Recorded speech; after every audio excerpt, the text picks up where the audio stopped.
السلام علیکم ورحمۃ اللہ وبرکاتہ۔ الحمدللہ والصلاة والسلام علی رسول اللہ۔ حسن خاتمہ سیریز کا ہم نے آغاز کیا تھا اور آج اس سیریز کا آخری ویڈیو آپ کے سامنے لے کر آیا ہوں۔ پچھلے ویڈیو میں ہم نے بات کی تھی برے خاتمے کے 10 اسباب، اور اس حوالے سے میں نے 5 آپ کے سامنے ذکر کر دیے تھے، اور میں نے اس کی کچھ علامتیں بھی بیان کی تھیں۔ وہ کون سی موتیں ہیں یا وہ کون سا طریقہ ہے، وہ کون سی نشانیاں ہیں، اگر کسی بندے کی موت کے ساتھ جڑ جائے تو ہم یہ تصور کر سکتے ہیں کہ شاید اس کی موت صحیح نہیں ہوئی، خاتمہ ایمان پر نہیں ہوا۔ اللہ ہم سب کو محفوظ و مامون فرمائے۔ آ جائیں، آغاز کرتے ہیں آج کی گفتگو کا۔ 5 اور ایسے اسباب ہیں کہ جن اسباب کو یہ سمجھ لیں کہ یہ بہت بڑی وجہ ہے آپ کا یا ہمارا خاتمہ ایمان پر نہ ہونے کا۔ اور میں سب سے پہلی وجہ ہے ظلم کرنا۔ ظلم ایک چھوٹا سا لفظ ہم سمجھتے ہیں کہ کسی پر ہاتھ اٹھانا، مارنا، یہ ظلم ہے، لیکن سچی بات میں آپ کو بتاؤں کہ ظلم ایکچولی میں بہت بڑا لفظ ہے۔ ظلم کا مطلب ہوتا ہے کہ آپ کسی بھی بندے کو تکلیف پہنچائیں، کسی کا مال غصب کر لیں، کسی کی دل آزاری کر لیں، کسی کو تکلیف پہنچا دیں، کسی سے قرضہ لے کر اسے واپس نہ لوٹائیں، اسی طریقے سے کسی پر الزام لگا دیں۔ ریلیشن شپ میں بھی ظلم ہو سکتا ہے، آپ اپنی بیوی یا اپنے بچوں کے بنیادی بیسک حقوق ادا نہیں کر رہے تو یہ بھی ظلم ہے۔ اسی طریقے سے انسان اپنے آپ پر بھی ظلم کرتا ہے، کس طریقے سے گناہ کرتا ہے اور اپنے آپ کو جہنم کا حقدار بناتا ہے، یہ بھی ایک ظلم ہے۔ تو میرے عزیز ساتھیوں، ظلم کوئی ایسا نہیں ہے کہ کسی کو مار دھاڑ کرنا ہی ظلم ہے۔ ظلم کے بہت سے طریقے ہیں۔ کسی انسان کی بھلائی کے کوئی راستے ہیں اور آپ کو معلوم ہے اور آپ اس کی بھلائی کے راستوں میں رکاوٹ ڈال رہے ہیں، یہ بھی ایک طریقے کا ظلم ہے۔ کوئی بندہ آپ کے انڈر میں کام کرتا ہے اور آپ اس کی تنخواہ تھوڑی تھوڑی کر کے کاٹ رہے ہیں unnecessary، یہ بھی ایک ظلم ہے۔ اسی طریقے سے اگر آپ کام نہیں کر رہے اور کوئی بندہ جسے آپ جانتے ہیں کہ یہ ایک اچھا کام کر سکتا ہے، اس کے لیے صحیح راہیں فراہم نہیں کر رہے ہیں، یہ تمام چیزیں ظلم کے زمرے میں آتی ہیں۔ میرے عزیز ساتھیو، قرآن مقدس میں اللہ تعالیٰ نے واضح طور پہ فرما دیا ہے واللہ لا يحب الظالمین، بے شک اللہ تعالیٰ ظلم کرنے والوں کو پسند نہیں کرتا، اور اللہ تعالیٰ ظلم کرنے والوں کو ہرگز پسند نہیں کرتا۔ انہو لا یفلح الظالمون، اللہ تعالیٰ ظلم کرنے والوں کو کامیاب نہیں کرتا۔ میرے عزیز ساتھیو، قرآن مقدس میں ظلم کے حوالے سے تقریباً 50 سے زائد آیتیں ہیں جہاں پر اللہ تعالیٰ نے ان کی مذمت کی ہے۔ میرے عزیز ساتھیو، اسی لیے اپنے آپ کو ظلم سے بچائیں، کسی کی بھی دل آزاری سے بچائیں، اپنی زبان، اپنے ہاتھ، اپنے کاموں سے دوسرا مومن بھائی خوش ہو نہ ہو لیکن ناراض نہیں ہونا چاہیے، اس بات کا خاص خیال رکھیں۔ خاتمہ بالخیر نہ ہونے کی دوسری اور پچھلے ویڈیو کو اگر ملا لیں تو 7ویں سب سے اہم وجہ ہے، وہ ہے نماز کو جان بوجھ کر ترک کرنا۔ میرے عزیز ساتھیو، نماز بڑا اہم فریضہ ہے۔ اللہ تعالیٰ نے ہم مسلمانوں پر نماز کو فرض کیا ہے، ان الصلاۃ کانت علی المؤمنین کتابا موقوتا۔ اللہ تعالیٰ نے ہر ایک مسلمان پر، مؤمن پر جو بالغ ہو اور کوئی شرعی عذر نہیں ہو، اس پر اللہ تعالیٰ نے وقت مقررہ پر نماز کو فرض کیا ہے۔ یہ ہماری ذمہ داری ہے، اس سے ہم بھاگ نہیں سکتے، لہٰذا اب ہماری ذمہ داری بنتی ہے کہ ہم اس کو قائم کریں۔ میرے عزیز ساتھیو، رسول پاک کی 2 روایتیں آپ کے سامنے آئیں گی اور آپ کے ہوش اڑ جائیں گے۔ ہم نے نماز کو سب سے ایزی لیا ہے، بہت آسانی کے ساتھ نماز چھوڑ دیتے ہیں۔ رسول پاک ارشاد فرماتے ہیں کہ کفار اور مسلمانوں کے درمیان صرف ایک چیز ہے جو فرق پیدا کرتی ہے، وہ نماز ہے۔ اور دوسری روایت میں رسول پاک صلی اللہ علیہ وسلم نے فرمایا کہ ہمارے اور ان کے درمیان عہد ہو گیا ہے، لہٰذا جو شخص نماز چھوڑے گا جان بوجھ کر بغیر عذر کے تو وہ کافر مرے گا۔ میرے عزیز ساتھیوں، لہٰذا یاد رکھیں کہ نماز کبھی کبھار چھوٹ جائے یہ الگ بات ہے، آپ کا ویلڈ کوئی وجہ ہے، کوئی ویلڈ ریزن ہے اور اس کی وجہ سے نماز میں کوتاہی ہوگی یا تاخیر ہو گئی تو امید کر سکتے ہیں کہ اللہ معاف فرمائے گا۔ لیکن جان بوجھ کر نماز کو نہ صرف ایک دن کے لیے چھوڑنا بلکہ سال ہاں سال عادی بن جانا کہ نماز کی پرواہ نہیں، صرف جمعہ پڑھنا، میرے عزیز ساتھیوں، یہ چیز ہمیں خطرے کی گھنٹی ہے، یہ ہمیں حسن خاتمہ سے دور لے جائے گی، اور سوء خاتمہ یعنی ایمان پر خاتمہ نہ ہونے کی ایک بڑی وجہ ہو سکتی ہے۔ اللہ ہم سب کو بچائے، لہٰذا نماز ہرگز نہ چھوڑے۔ نماز دین کا ستون ہے، آپ کو معلوم ہے، لہٰذا اسے گرانے کی کوشش نہ کریں۔ نمبر 3، اور پچھلے ویڈیو کو اگر ملائیں تو 8ویں وجہ کہ جس کی وجہ سے ہمارا خاتمہ ایمان پر نہ ہونے کے چانسز ہو سکتے ہیں، وہ ہیں امراض قلب، یعنی کہ دل کے گناہ۔ اگر انسان خود کو امراض قلب میں مبتلا کر لے تو وہ اللہ تعالیٰ کی ناراضگی کا باعث بھی ہوتا ہے، پلس ایسا شخص جو ہے اس کا خاتمہ ایمان پر ہونا مشکل ہے۔ امراض قلب کا مطلب دلی برائیاں۔ دل کی برائیاں کیا ہوتی ہیں؟ حسد کرنا، جلنا، بغض رکھنا، عناد رکھنا، کینہ رکھنا، غرور اور گھمنڈ رکھنا، کسی مسلمان بھائی کے لیے اپنے دل میں برائی کو جگہ دینا، کسی کی جاسوسی کرنا، کسی کے بارے میں برا گمان کرنا، کسی کے بارے میں برا سوچنا، یہ تمام کام دل کے ہیں۔ دیکھیں، ان میں سے کوئی بھی چیز ایکشن والی نہیں ہے، یعنی اعمال والی نہیں ہے، ہاتھوں سے نہیں ہوتا یہ کام، یہ دل میں ہوتا ہے۔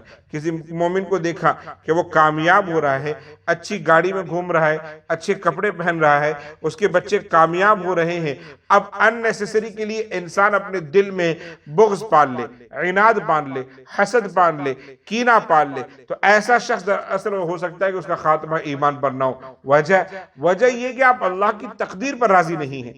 دوسرا وہ شخص جو آپ سے زیادہ کامیاب ہو رہا ہے، کامیاب وہ اپنے نصیب سے نہیں ہو رہا، اپنی وجہ سے نہیں ہو رہا ہے، بلکہ وہ کامیاب اللہ کی رضا سے ہو رہا ہے۔ اللہ نے کامیاب کیا ہے، اللہ نے اس کے لیے کامیابی چنی ہے، لہٰذا ایسے انسان پر حسد کرنا دراصل اللہ کے فیصلے پر حسد کرنا ہے، اسے ناراضگی کرنا ہے، لہٰذا یہ شخص یہ چیزیں ہمیں خاتمہ بالخیر سے دور لے جا سکتی ہیں۔ نمبر 4، اور دوسرے ویڈیو کے اعتبار سے کہہ لیں اس کا 9واں نمبر میں آپ کے سامنے ذکر کر رہا ہوں، وہ ہے والدین کی نافرمانی کرنا۔ میرے عزیز ساتھیوں، ایک ضعیف حدیث ہے، اس میں یہ روایت موجود ہے کہ رسول پاک کے ایک صحابی کی زبان پر کلمہ جاری نہیں ہو رہا تھا، اور رسول پاک کو بلایا گیا تو آپ نے کہا کلمہ پڑھو، ان کا بہت مشکل ہے۔ حضور نے ان کی والدہ کو بلایا اور کہا آپ اس سے ناراض ہیں؟ کہتی ہے ہاں، اور رسول پاک صلی اللہ علیہ وسلم نے کہا کہ نہیں، تم انہیں معاف کرو۔ پہلے وہ نہیں معاف کر رہی تھی، پھر حضور نے ان کو جہنم کی کچھ نشانیاں بیان کی، وہ جہنم کی جیسے ہی آگ کے بارے میں انہوں نے کچھ سنا تو انہوں نے معاف کر دیا اور پھر کلمہ جاری ہوا۔ یہ حدیث اپنی صحت کے اعتبار سے کوئی بہت اعلیٰ نہیں ہے، لیکن ہمارے لیے نصیحت کے اعتبار سے بہت اچھی حدیث ہے کہ ہمیں یہ پتہ ہونا چاہیے کہ اگر والدین کو ناراض کر دیا تو دنیا بھی خراب اور آخرت بھی خراب، کیونکہ دوسری کئی حدیثیں اس بات پر دلالت کرتی ہیں کہ آخرت کی بھلائی یہ دراصل والدین کی ناراضگی اور ان کی خوشی پر ڈیپینڈ ہے۔ تو اگر وہ خوش ہیں تو اللہ خوش ہے اور جنت مل جائے گی، اور اگر ان کو ناراض کر دیا اللہ ناراض ہے اور پھر جہنم اور سوء خاتمہ انتظار کر رہا ہے۔ لہٰذا یاد رکھیں کہ والدین کو کسی حال میں ناراض نہ کریں۔ اور آخری چیز بڑی اہم، سوء خاتمہ کے باب میں یہ 10ویں چیز سب سے اہم ہے، وہ ہے توبہ میں تاخیر کرنا۔ یہ خیال کرنا کہ ابھی بہت ٹائم ہے، کر لوں گا میں توبہ۔ جوانی میں گناہ پہ گناہ کیے جا رہے ہیں، دھڑا دھڑ کیے جا رہے ہیں، اور نت نئے گناہ کر رہے ہیں، شراب نوشی کے مرتکب ہو رہے ہیں، سود خوری میں لگے ہیں، زناکاری میں لگے ہوئے ہیں، اغلا بازی میں لگے ہوئے ہیں، لڑکیوں کی طرف چیٹنگ ہو رہی ہے، باتیں ہو رہی ہے، اور جو نا باضابطہ دوستوں میں ذکر کیا جا رہا ہے کہ میری اتنی سیٹنگز ہے، میرا فلاں ہے، میرا یہ ہے، میں یہ کر رہا ہوں، یہ لوپ ہول میں نے دیکھ لیا، کمائی کا یہ ایک ذریعہ، گناہ پہ گناہ کیے جا رہے ہیں۔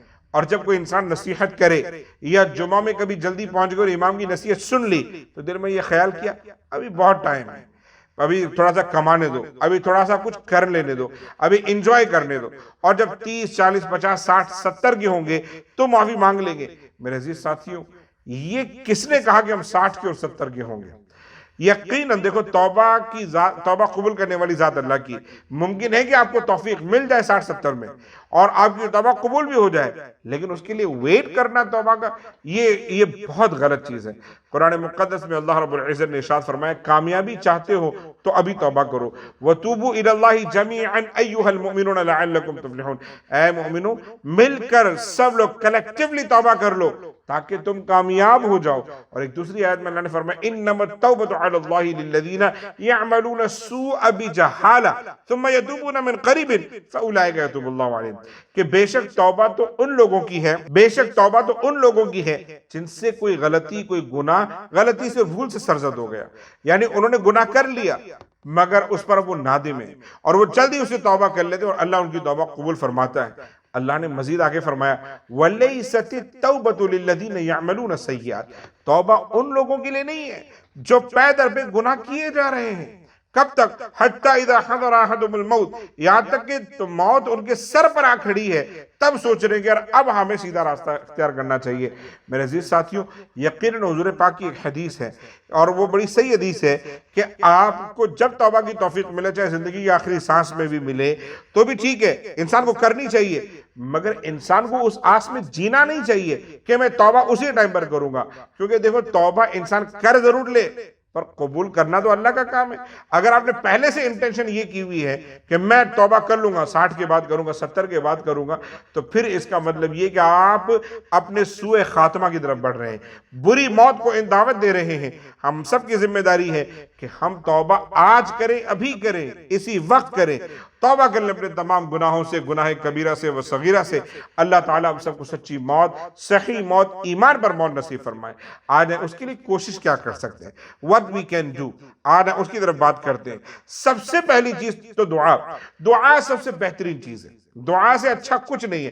5 ایسے کام بتا رہا ہوں کہ جس سے انشاءاللہ ایمان پر اور ایمان پر موت نصیب ہوگی، حسن خاتمہ میسر ہوگا۔ 5 کام۔ پہلا، دعا کریں۔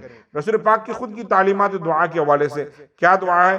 اللہم یا مصرف القلوب ثبت قلبی علی دینک، اے دلوں کو پھیرنے والے مولا میرے دل کو اپنے اطاعت کی طرف ثابت قدم رکھ، ٹھیک ہے؟ یا مقلب القلوب ثبت قلبی علی طاعتک، اے دلوں کو پھیرنے والے مولا میرے دل کو اپنی اطاعت کی طرف لگا دے۔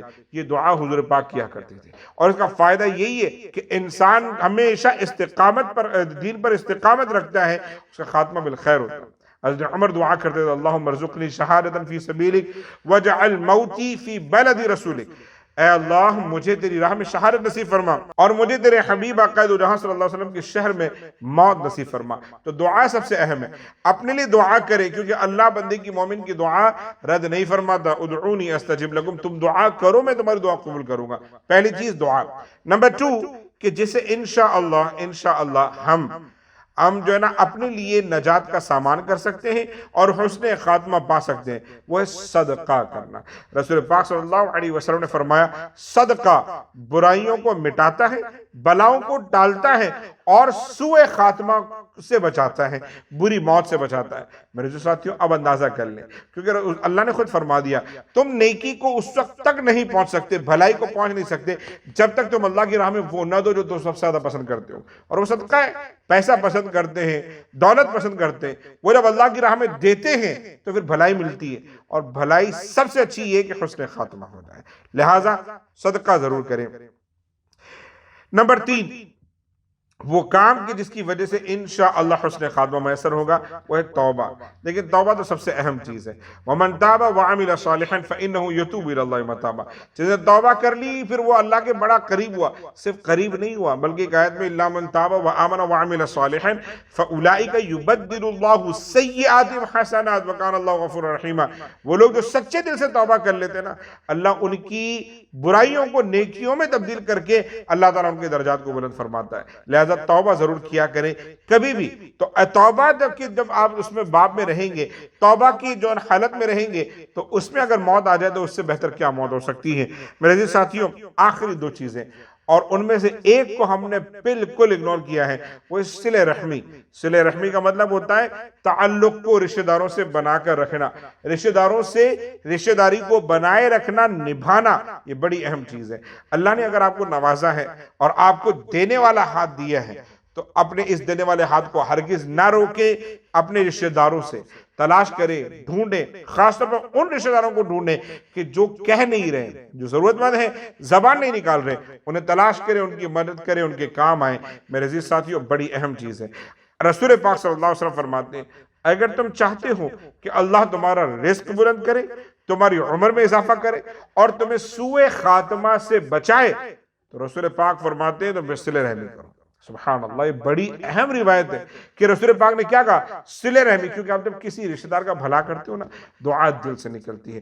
اللہ ہمیں اس کی توفیق دے۔ اور آخری چیز، حسن ظن باللہ، اللہ تعالیٰ کے بارے میں ہمیشہ اچھا اور پازیٹو گمان کریں، یہ خیال کریں کہ اللہ مجھے جنت دے گا تو ضرور ملے گی، یہ خیال کریں اللہ مجھے ایمان پر موت دے گا تو ضرور ملے گی۔ اللہ فرماتا ہے انا عند ظن عبدی بی، میں اپنے بندے کے گمان کے مطابق ہوں، اگر وہ مجھے رؤوف الرحیم سمجھتا ہے تو میں رؤوف الرحیم ہوں، اگر وہ مجھے رحمان الرحیم سمجھتا ہے تو میں رحمان الرحیم ہوں، اگر وہ مجھے غفار الذنوب گناہوں کو بخشنے والا سمجھتا ہے تو میں گناہوں کو بخشنے والا ہوں، اگر وہ مجھے ستار العیوب سمجھتا ہے تو میں عیبوں پر پردہ ڈالنے والا ہوں۔ لہٰذا ضرورت ہے کہ ہم اپنے مولا پر پورا یقین رکھیں، انشاءاللہ اللہ ہمیں موت ایمان پر نصیب فرمائے گا۔ یہ سیریز کا آخری ویڈیو تھا، فائنل ایپیسوڈ تھا۔ اگر آپ نے کوئی بھی ویڈیو مس کیا ہے تو میں گزارش کروں گا چینل کو سبسکرائب بھی کر لیں اور پورے ویڈیوز آپ ضرور دیکھیں۔ حسن خاتمہ سیریز بڑی اہم ہے، ہمیں پتہ چلنا چاہیے کہ حسن خاتمہ کے اسباب کیا ہیں، علامتیں کیا ہیں۔ ہمیں آخری کے 2 ویڈیوز ہیں جس میں سوء خاتمہ، بری موت کے اسباب کیا ہیں، اور اس کا بھی جو علاج اور حل بھی میں نے بتا دیا۔ اللہ ہم سب کو ان تمام باتوں پر عمل پیرا ہونے کی توفیق عطا فرمائے۔ کہنے سنے مجھ سے اگر کوئی خطا ہوئی تو اللہ مجھے معاف فرمائے۔ آخر میں سب سے گزارش کروں گا والدین کا خیال رکھیں، نمازوں کی پابندی کریں، صحابہ کرام اور اہل بیت اطہار کی ہمیشہ تعظیم کریں۔ جزاک اللہ خیر۔ السلام علیکم ورحمۃ اللہ وبرکاتہ۔